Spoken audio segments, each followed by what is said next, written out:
Hello दोस्तों, this is Manish and you are watching elite Manish sir की classes. दोस्तों, आज हम न्यू क्लासिकल एज के famous critic doctor Samuel Johnson को डिस्कस करने जा रहे हैं। And here comes our first point. Doctor Samuel Johnson 1709 to 1784 has made lasting contributions as a poet, playwright, essayist, critic, biographer, and lexicographer. He is the first lexicographer of English language. A dictionary of the English language, sometimes published as Johnson's Dictionary, was published on 15th April 1755. पहले point में हमें बताया गया है कि doctor Samuel Johnson was born in 1709, he died in 1784 और poet, playwright, essayist, critic, biographer होने के साथ साथ वो एक लेक्सिकोग्राफर भी थे। दोस्तों, lexicographer is the person who compiles a dictionary. It means पहली इंग्लिश की डिक्शनरी लिखने का काम डॉक्टर सैमुअल जॉनसन ने ही किया था और उनकी वो डिक्शनरी, जिसे जॉनसन्स डिक्शनरी या फिर a dictionary of the English language के नाम से जाना जाता है, वो 15 अप्रैल 1755 में पब्लिश हुई थी। दोस्तों, our next point is, it was quite early in his literary career that Johnson began to take interest in Shakespeare. In 1745, Johnson published Observations on the Tragedy of Macbeth. Johnson had worked over the edition of the plays of Shakespeare for full 9 years. His proposals for the same was published in 1756 and then came Preface to Shakespeare in 1765. इस point में हमें ये बताया गया है दोस्तों कि doctor Samuel Johnson Shakespeare के वर्क्स में स्टार्टिंग से ही इंटरेस्टेड रहे थे। इसीलिए तो 1745 में ही जॉनसन का वर्क आ गया था जिसका नाम था observations on the tragedy of Macbeth. इसके बाद जॉनसन ने 9 इयर्स तक प्लेज ऑफ शेक्सपियर के एडिशन पर वर्क किया और फिर इनका प्रीफेस टू शेक्सपियर 1765 में आ गया। दोस्तों, next point is, Shakespeare's plays are just representation of general nature. Johnson believes that Shakespeare's plays have been read and appreciated for so long because of this characteristic, as nothing can please many and please long but just representations of general nature. इस point में हमने ये जाना कि Shakespeare के नाटक बहुत justly यानी कि बहुत न्यायोचित तरीके से रिप्रेजेंट यानी कि प्रदर्शित करते हैं जनरल नेचर को।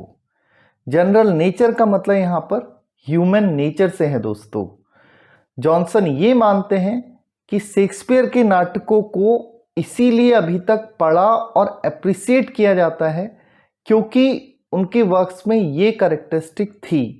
उनके वर्क्स ह्यूमन नेचर को या रियलिटी को बहुत अच्छे तरीके से प्रदर्शित करते थे।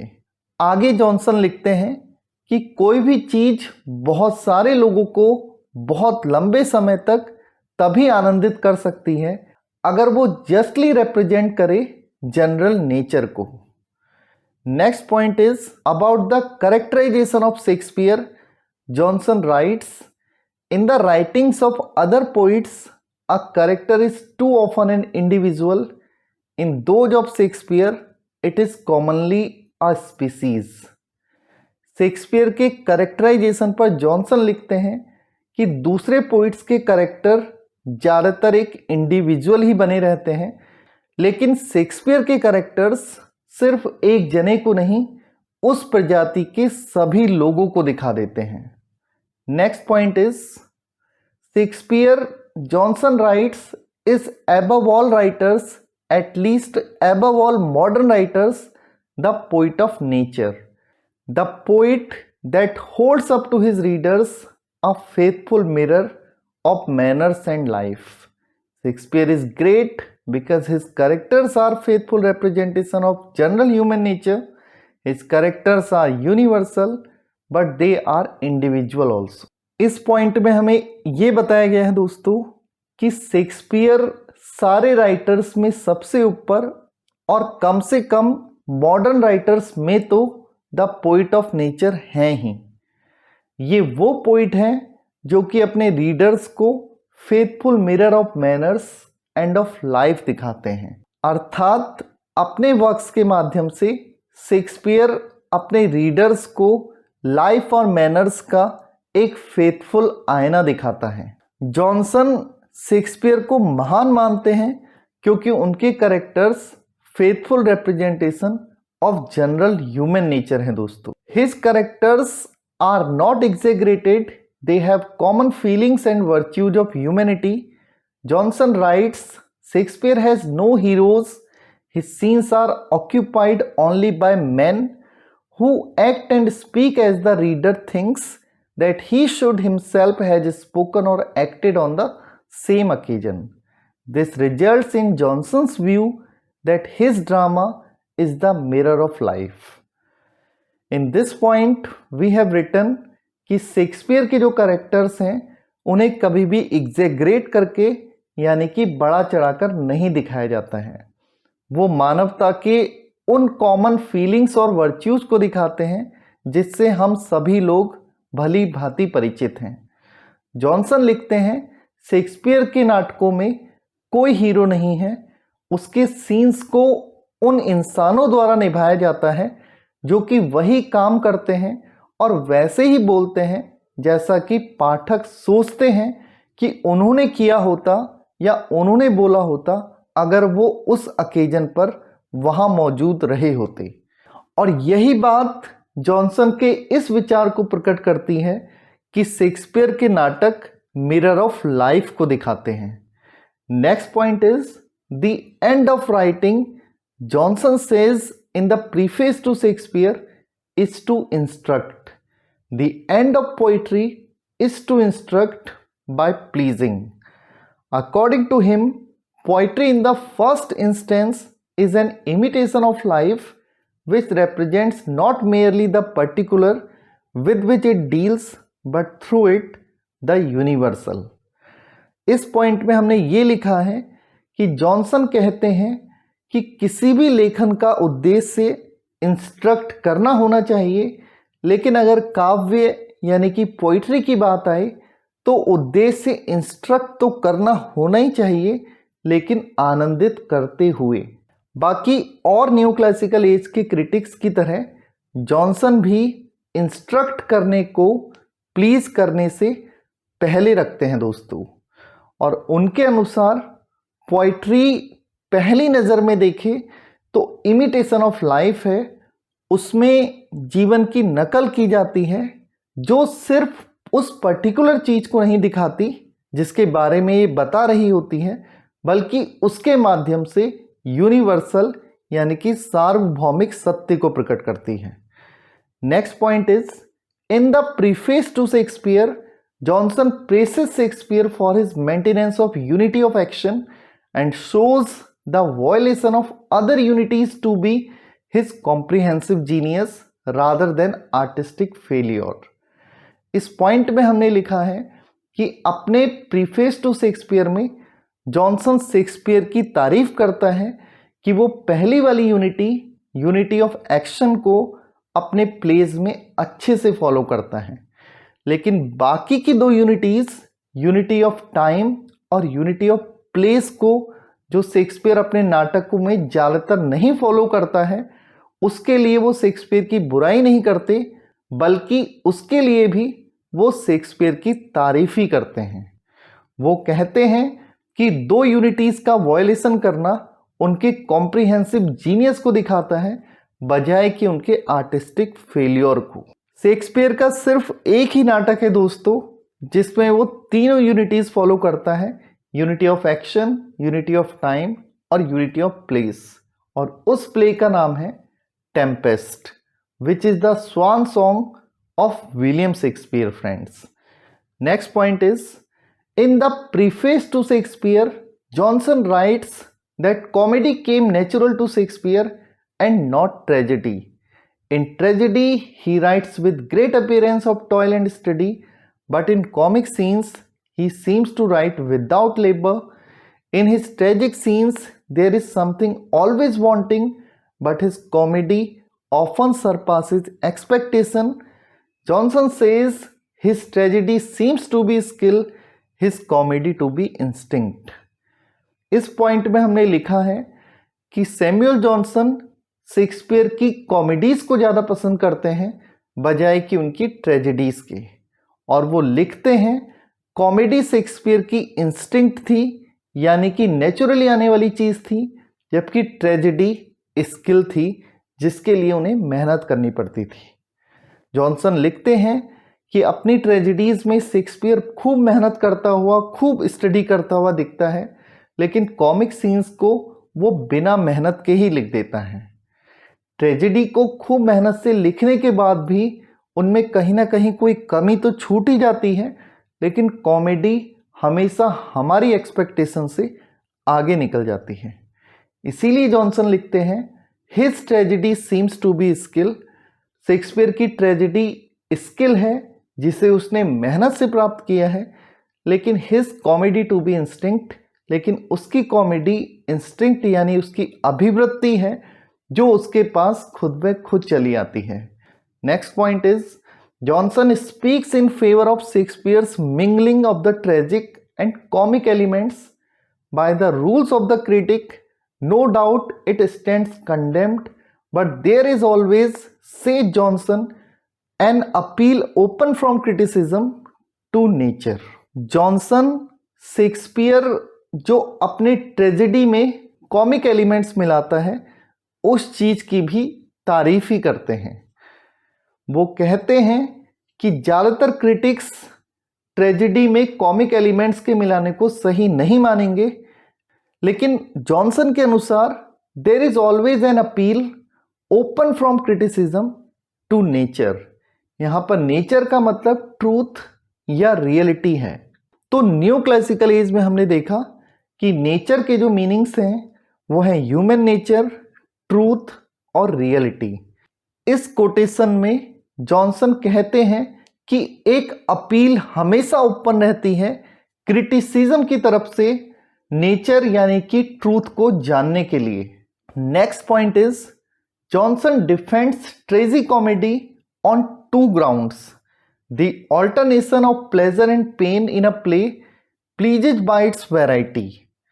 Life itself is a mingled yarn, pleasure and pain together.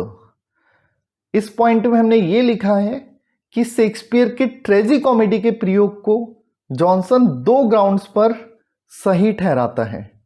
वो कहता है कि जब हम प्लेजर और पेन को ऑल्टरनेटिवली दिखाते हैं तो वो अपनी विविधता से लोगों को ज़्यादा आनंदित करता है। सेकंड पॉइंट में वो ये कहते हैं क्योंकि शेक्सपियर के नाटक नियर टू लाइफ हैं, वो जीवन को प्रकट करते हैं, और जीवन तो एक मिंगल्ड यान है जिसमें कि प्लेजर भी देखने मिलता है और पेन भी। लाइफ में सिर्फ खुशियाँ आए ये पॉसिबल नहीं है, लाइफ में खुशी के साथ गम भी आते ही आते हैं दोस्तों। Next point is in his preface to Shakespeare, Johnson reveals the faults of chronology and many anachronisms in the plays of Shakespeare. Anachronisms are things, people or phrases that just don't belong to a specific time period. These might be intentional anachronisms that add a comic effect, or they could be unintentional ones like the clock in Julius Caesar. However, in this respect, Shakespeare alone was not at fault. It was a fault common to his age. Elizabethan age, Sidney in his Arcadia is also guilty of such faults. इस point में हमने लिखा है कि Johnson ने ट्रेजी comedy के लिए violation of 3 unities के लिए तो शेक्सपियर की तारीफ की थी, लेकिन यहाँ पर वो क्रोनोलॉजी और एनाक्रोनिज्म्स के लिए शेक्सपियर को क्रिटिसाइज भी करते हैं। जॉनसन कहते हैं कि शेक्सपियर अपने नाटकों में क्रोनोलॉजी वाली गलती करते हैं, यानी कि घटनाओं को सही सीक्वेंस में नहीं दिखाते, और वो शेक्सपियर को एनाक्रोनिज्म्स का भी दोषी पाते हैं दोस्तों। एनाक्रोनिज्म्स वो थिंग्स, वो पीपल या वो फ्रेजेज होते हैं जो कि उस पर्टिकुलर टाइम से बिलोंग नहीं करते जिस समय से रिलेटेड नाटक को लिखा गया होता है। ऐसी गलती कोई भी राइटर जानबूझ के भी कर सकता है, कॉमिक इफेक्ट लाने के लिए भी कर सकता है, लेकिन कभी कभी राइटर से ऐसी गलती हो जाती है, जैसे कि विलियम शेक्सपियर ने अपने नाटक जूलियस सीजर में एक क्लॉक का जिक्र किया है, जबकि क्लॉक यानी कि घड़ी उस समय बनी ही नहीं थी जिस समय की घटना जूलियस सीजर डिस्क्राइब करता है। शेक्सपियर को इस गलती में भी डिफेंड करते हुए वो कहते हैं कि ये सिर्फ शेक्सपियर की गलती नहीं थी, ये उनकी पूरी एज की गलती थी। पूरी एलिजाबेथन एज ने यही मिस्टेक की थी। और एलिजाबेथन एज के ही एक राइटर फिलिप सिडनी ने अपने आर्केडिया को लिखते समय भी इन फॉल्ट्स को किया ही था दोस्तों। Next point is, it was doctor Johnson who first called Dryden the father of English criticism. Not that there was no criticism in England before Dryden. There had been critics like Sir Philip Sidney, The Defense of Poesy or An Apology for Poetry, and Ben Jonson, Timber or Discoveries. But they were critics merely by chance. In Jonson's words, Dryden was the father of English criticism as he was the first to determine upon principles the merit of composition. इस point में हमने ये लिखा है दोस्तों कि Dryden को father of English criticism तो बुलाया ही जाता है, लेकिन उन्हें ऐसा कहने वाले सबसे पहले डॉक्टर जॉनसन ही थे। वो कहते हैं कि ऐसा नहीं था कि ड्राइडन के आने से पहले इंग्लैंड में क्रिटिसिज्म था ही नहीं। इंग्लैंड में क्रिटिसिज्म था और सर फिलिप सिडनी और बेन जॉनसन जैसे राइटर्स क्रिटिकल वर्क्स पब्लिश भी करा रहे थे। फिलिप सिडनी का द डिफेंस ऑफ पोइसी, जिसे एन एपोलॉजी फॉर पोइट्री भी कहते हैं, वो पब्लिश हुआ था, और बेन जॉनसन का टिम्बर और डिस्कवरीज। लेकिन इन राइटर्स के ये वर्क्स बाय चांस लिखे गए थे। सिडनी ने द डिफेंस ऑफ पोइजी को स्टीफन गॉसन के अटैक से डिफेंड करने के लिए लिखा था। स्टीफन गॉसन का नाम तो आप जानते ही हैं दोस्तों, he is the one who is associated with the school of abuse. Timber और डिस्कवरीज में बेन जॉनसन ने कुछ रूल्स और रेगुलेशंस लिखे हैं और पोइटेस्टर्स यानी कि छोटे छोटे पोइट्स को क्रिटिसाइज भी किया है। ड्राइडन को फादर ऑफ इंग्लिश क्रिटिसिज्म इसलिए कहा जाता है क्योंकि वो पहले व्यक्ति थे जिन्होंने प्रिंसिपल्स यानी सिद्धांतों के आधार पर मेरिट ऑफ कंपोजिशन को यानी कि किसी भी कार्य के गुण को डिटरमाइन अर्थात निर्धारित करना सिखाया दोस्तों। Next one, lives of the most eminent English poets 1779 to 81, alternatively known by the shorter title Lives of the Poets, is a work by Samuel Johnson comprising short biographies and critical appraisals of 52 poets. These were arranged approximately by date of death. Lives of the most eminent English poets, जिसे Lives of the Poets के नाम से भी जाना जाता है दोस्तों, वो सैमुअल जॉनसन का लिखा हुआ एक बहुत अच्छा वर्क है जो कि 52 पोइट्स को कवर करता है और 1779 और 81 के बीच में लिखा गया था। इसमें सैमुअल जॉनसन ने राइटर्स को उनकी डेट ऑफ डेथ के हिसाब से अरेंज करने की कोशिश की है। Next point is, the life of Samuel Johnson is generally regarded as the greatest of English biographies. It was written by James Boswell and published in 1791। Life of Samuel Johnson, जिसको कि greatest of English biographies कहा जाता है दोस्तों, उसको James Boswell ने लिखा था और 1791 में ये पब्लिश हुई थी दोस्तों। अर्थात सैमुअल जॉनसन ने 1779 और 81 के बीच में 52 पोइट्स की लाइफ कवर की थी और 10 साल बाद 1791 में जेम्स बॉसवेल ने, उनके दोस्त ने, सैमुअल जॉनसन की लाइफ को बायोग्राफी के तौर पे कवर किया था। Next point is John Dryden in his discourse concerning satire said that John Donne in his poetry affects the metaphysics. Dr. Samuel Johnson took the clue and used the term metaphysical for the first time. सबसे पहले Dryden थे जिन्होंने कहा था done affects metaphysics. Done है जो metaphysics को प्रभावित करता है, अर्थात डन अपनी पोइट्री में beyond the physical nature of things को दिखाता है, उन चीज़ों को दिखाता है जो कि भौतिक स्वरूप से परे की चीज़ें हैं। और इसी मेटाफिजिक्स वर्ड से सैमुअल जॉनसन ने हिंट ली और मेटाफिजिकल वर्ड को क्वाइन कर दिया। Here is the next point friends. Literary critic and poet Samuel Johnson first coin the term metaphysical poetry in the chapter on Abraham Cowley in his book Lives of the Most Eminent English Poets. In the book, Johnson wrote about a group of 17th century British poets that included John Donne, George Herbert, Richard Crashaw, Andrew Marvell, Henry Vaughan and Abraham Cowley.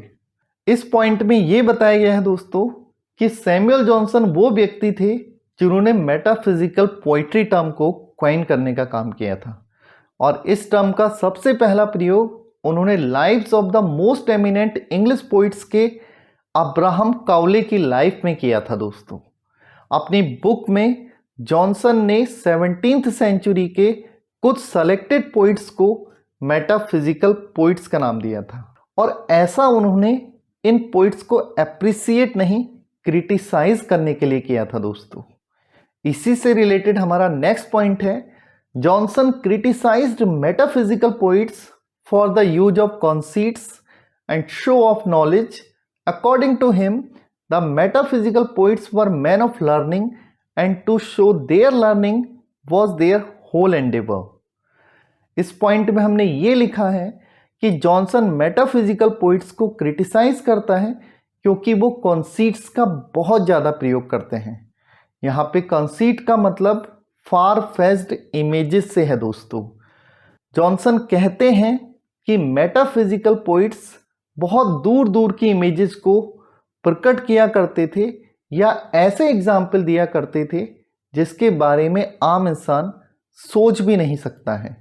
ऐसा करके वो सिर्फ अपने ज्ञान का दिखावा ही करते थे। जॉनसन लिखते हैं कि metaphysical poets man of learning थे और अपनी लर्निंग का दिखावा करना ही उनका एकमात्र एंडेवर यानी कि एकमात्र प्रयास हुआ करता था दोस्तों।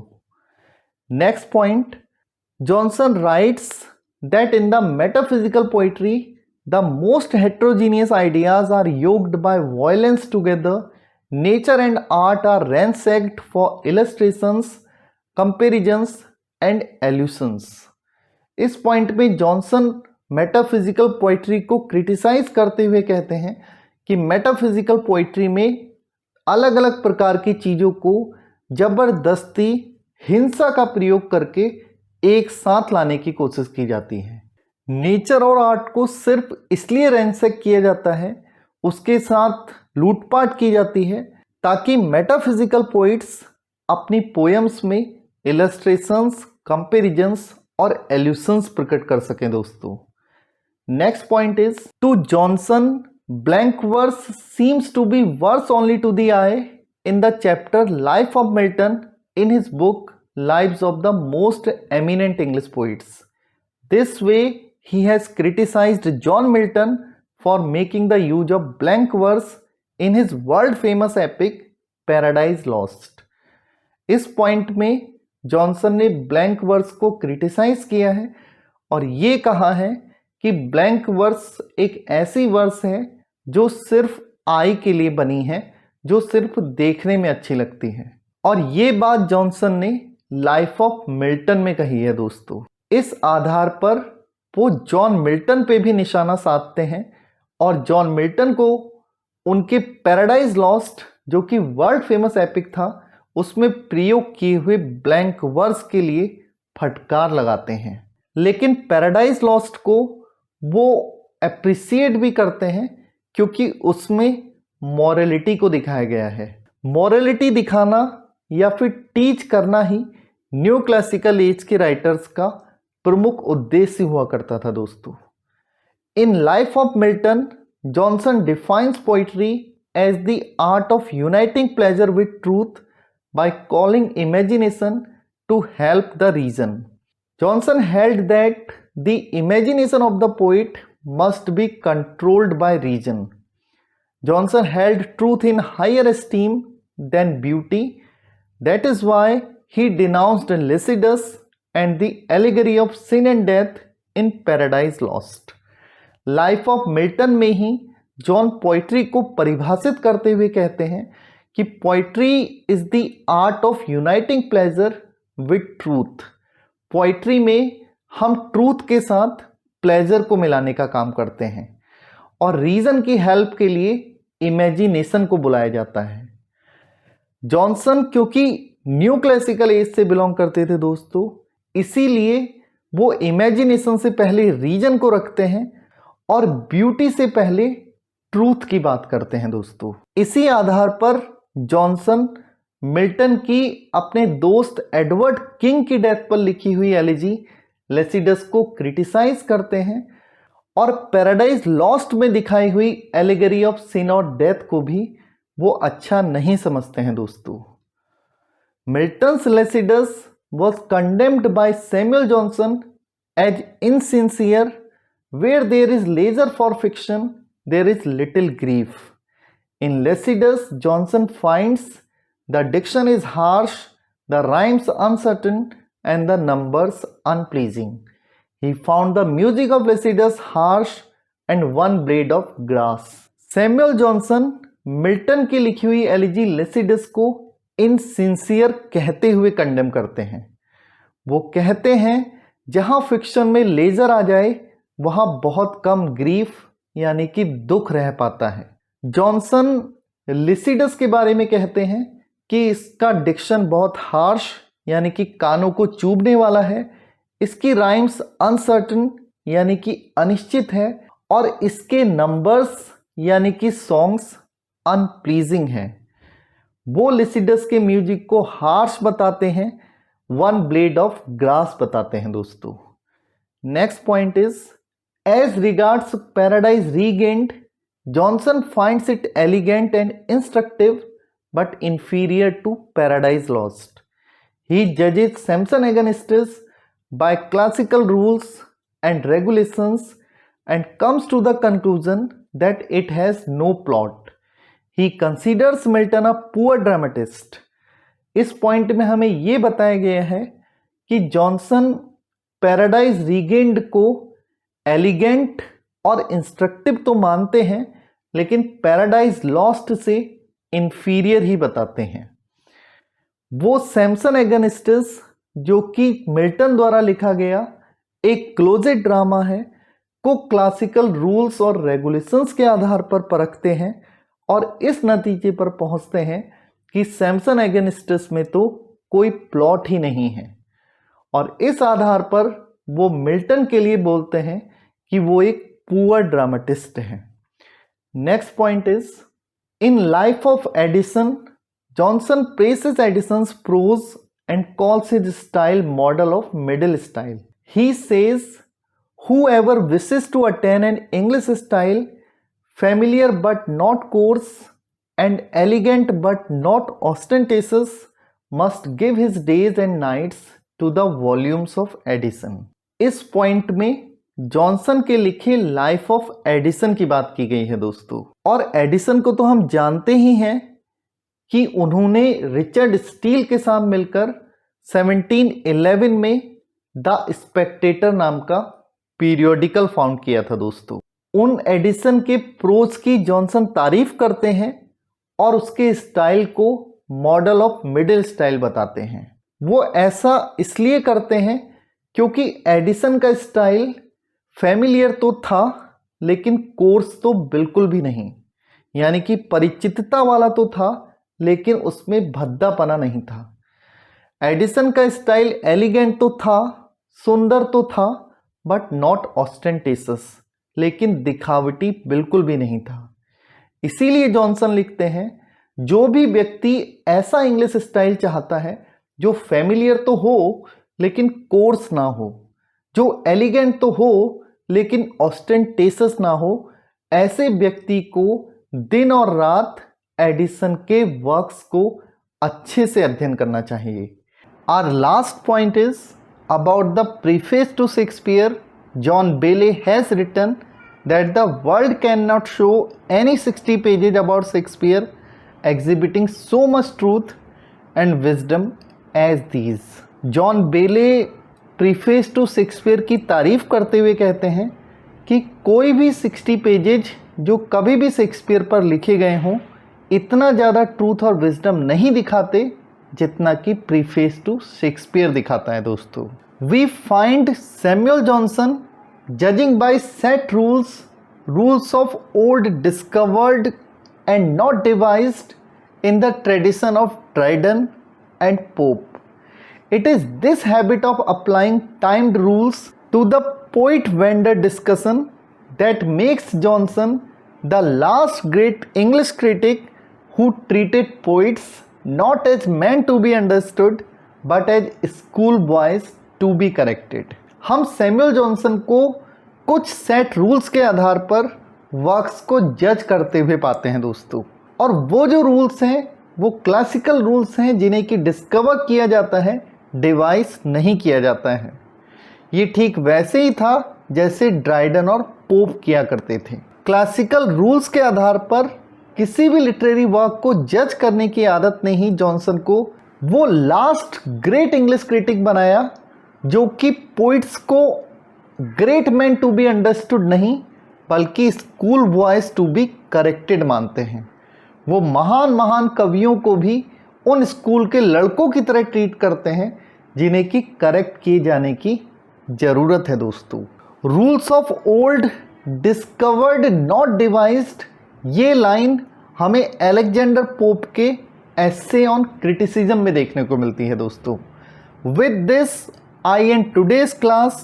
Thank you very much.